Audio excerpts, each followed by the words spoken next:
got to go chanting in front of the White House with mock plaster blood splattered all over the front of the White House. Welcome, everybody. My name's Stuart Brisgell. That's David Solomon. And if you're trying to figure out what's the point of this, we're going to get there. This is an unfiltered conversation on a wide range of topics. Even today, it's a wide range of topics. This podcast is dedicated to give you the platform to express thoughts, experience, ideas, and hear from a variety of perspectives until Facebook decides to close us down again. Join us as we dive into the latest news, pop culture, and so much more. Because Mark Zuckerberg seems to not be able to find his hoodie because he got his ass kicked in trying to do MMA fighting. What does that have to do with today? Let me explain to you. When you willingly get in a ring and get your ass bashed in by your teacher in an MMA practice fight, you deserve to go to the ER and deserve to need to get some stitches. What in the world did Jews around the world deserve to be massacred at a rate at 30 to 40,000 per capita? That's 1,400 men, women, and children. Now, rioting in the streets. I don't know, David. I don't see Jews rioting in the streets to bomb Iran back to the Stone Age. I don't see Jews putting Jewish stars on the White House. I don't see people burning flags, throwing them over the White House lawn. By the way, threatening a president gets you incarcerated. Vandalizing the White House gets you incarcerated. Breaking in and vandalizing the interior. Guys, that is the definition of an insurrection. But forget about it, guys. It's about Jews. Hey, man, no one gives a shit. Joe Biden, Genocide Joe, he doesn't give a shit. Wait a minute. Why am I calling him Genocide Joe? Because he's blowing up his entire party by allowing nutcases like Rashida Tlaib to allow her to remain in the Democratic and not throwing her out. If the head of the DNC, which is President Joe Biden, said anti-Semitism has no place in my party, he would remove the 10 squad members and would demand for them to resign. I don't hear Genocide Joe to evict these people because he would be committing suicide, political suicide. His party has gone bananas. And an 81-year-old man who can barely remember where to walk after he finishes speaking because he read the speech and it didn't say which way to exit the stage. You know, guys, David, I told you I wasn't going to go long. No, ladies and gentlemen, one of the things that is just really gnawing at me is that we've seen this script a little bit before and nothing was done. Let's go back to the George Floyd situation when Black Lives Matter. Minnesota was burnt down.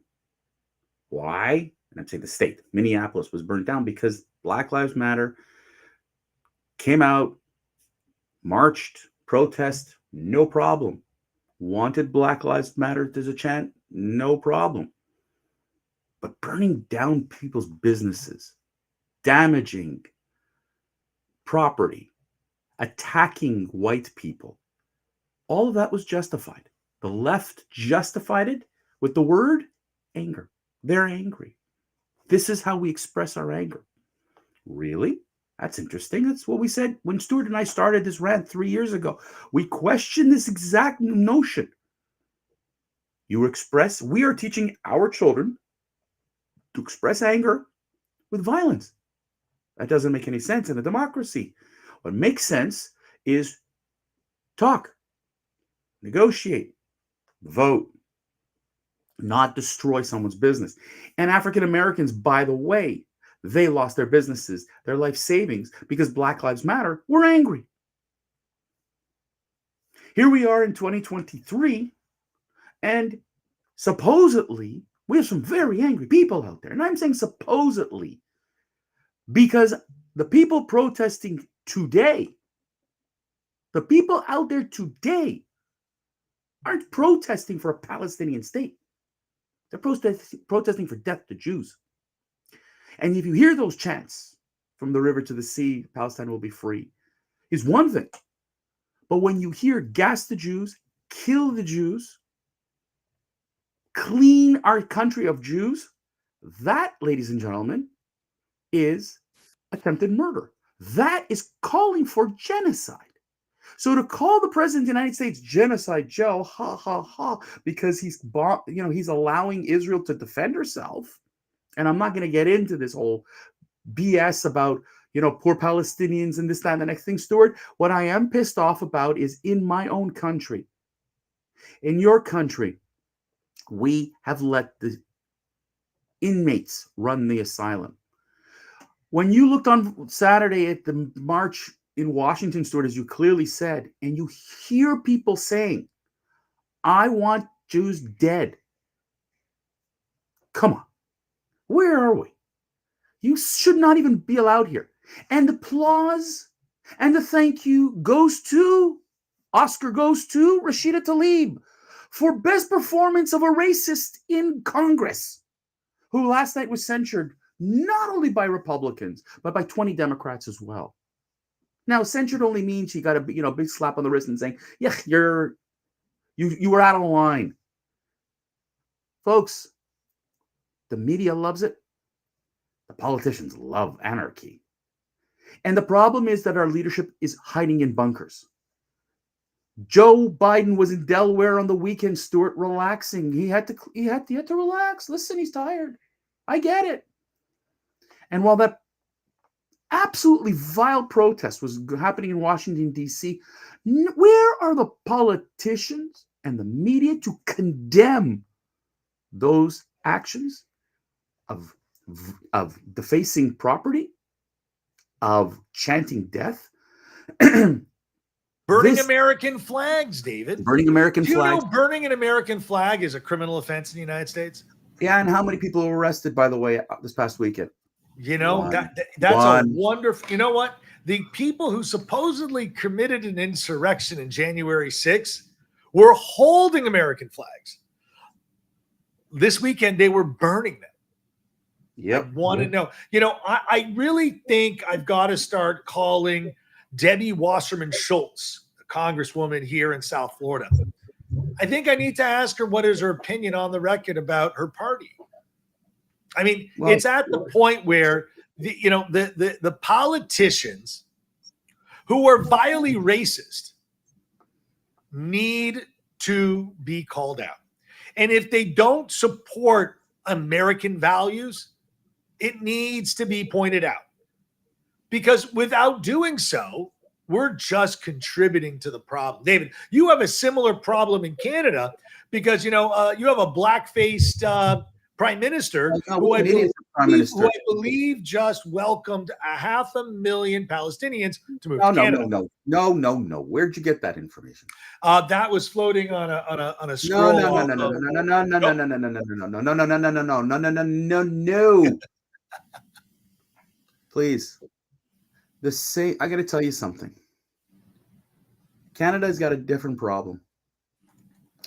Stuart, the other day you suggested that Jews should learn how to shoot a gun, and I'm about to surprise you.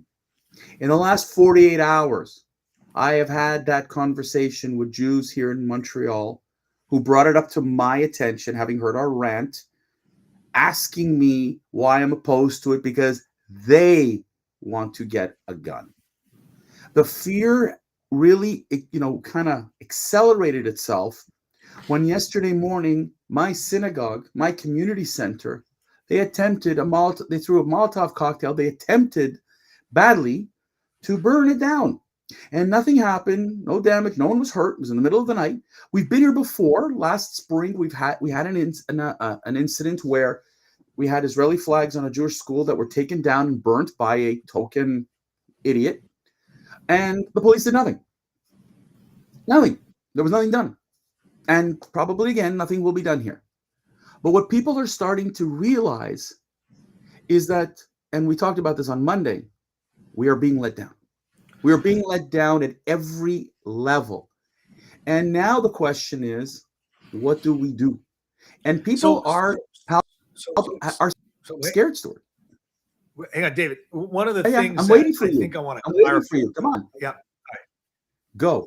Listen, if you can't rely on law enforcement, if you can't rely on your politicians, you need to rely on oneself. Does that mean be a vigilante? No. Does that mean be a moron? No. That means you should know how to defend yourself and your family and your property. Hence the term castle law. Now, Canada doesn't have a castle law provision. It's one of the things actually missing from Canadian law. Not a lawyer, don't practice law in Canada, but you don't have the right to protect your own property in Canada. Kind of funny. Well, look, my recommendation is that every Jew learn how to defend oneself by all means necessary. Again, that's not being a vigilante, David. We're not. Well, Stuart, it's knowing how to do so. You know, one of the things in World War II, and you passed a comment how the Jews just sort of were very complacent. They thought they were more German. That actually isn't the whole truth. The German jury that sat there was complacent because they believed that the government wouldn't allow this vile action to happen because it was a slow stitching and needling that thread the needle to go around their necks. And it was the slow and very, it's only this, oh, it's only this more. Hey, just do this, oh, just do that. Wear the star. It was a slow burn, like death by a million scars. David, it is of the utmost importance. Stuart, the thing is to today, Stuart. Yep. Where we are today is not Germany of the 1930s. Mm-hmm. It's different. Could be worse. It's the same. Could be worse. No. Thankfully, we are not. Globally, you have people chanting death to Jews. Globally. Yeah, we've been in Germany. It was just a little small area. No, but Stuart, no. But you see, in the 1930s in the United States, there was a policy anti-Jew, government-led. Canada, our prime minister refused to let in the St. Louis with full of Jews trying to escape Europe. We've been here before in a much worse situation.